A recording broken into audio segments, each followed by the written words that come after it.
બનાસકાંઠા જિલ્લામાં તલોદના ગ્રામ્ય પંથકમાં ફરજ બજાવતા ગ્રામસેવક સામે કાર્યવાહી હાથ ધરવામાં આવી। જિલ્લા ખેતીવાડી અધિકારી બીજે જોશીએ જણાવ્યું, સંજય બારોટ નામના ગ્રામસેવકના વર્તન અંગે વિભાગીય તપાસ શરૂ કરવામાં આવી। જ્યાં એક ખેડૂત સાથેના વિડીયો કોલમાં સંજય બારોટે અયોગ્ય વર્તન કર્યું। વિડીયો કોલમાં બે જવાબદાર કર્મચારીઓ ખેડૂત સાથે ઉગ્ર ભાષામાં વાત કરતા દેખાયા।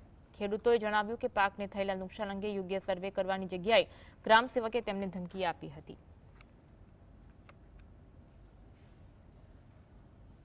મીડિયાના રિપોર્ટથી મને જાણવા મળ્યું છે કે તલોદની અંદર કોઈ ગ્રામસેવક મિત્ર દ્વારા ખેડૂત સાથે ગેરવર્તન થયેલ છે, પણ એ સહેજ પણ ચલાવી લેવાય એવું નથી અને જે તે સમય પર જે પણ માનનીય જિલ્લા વિકાસ અધિકારી શ્રી સાથે ચર્ચા થઈને એમના પર જે પણ કાયદાની અનુસાર કામગીરીમાં તકલીફ પડ્યા બદલ ખેડૂત મિત્રોને જે પણ તકલીફ થતી હશે તેનું નજર ધ્યાને લઈને એક્શન લેવામાં આવે।